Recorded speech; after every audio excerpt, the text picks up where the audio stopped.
سوف يصدر هيكلة العديد من القطاعات في الفترة القادمة، ومن أهمها قطاع الرياضة بشكل قوي جدا. بسم الله الرحمن الرحيم. سيداتي آنساتي سادتي أحبائي في كل مكان. احنا نركز على سوق الرياضة وسوق كرة القدم، يهمنا يكون سوق ناجح ويعمل مداخيل للأندية.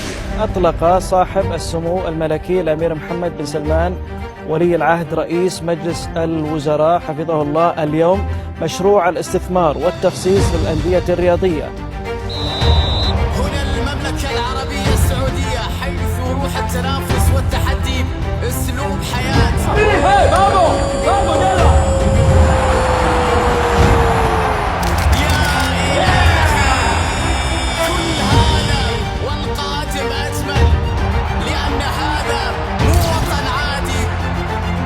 هذا وطن ما بعد وطن.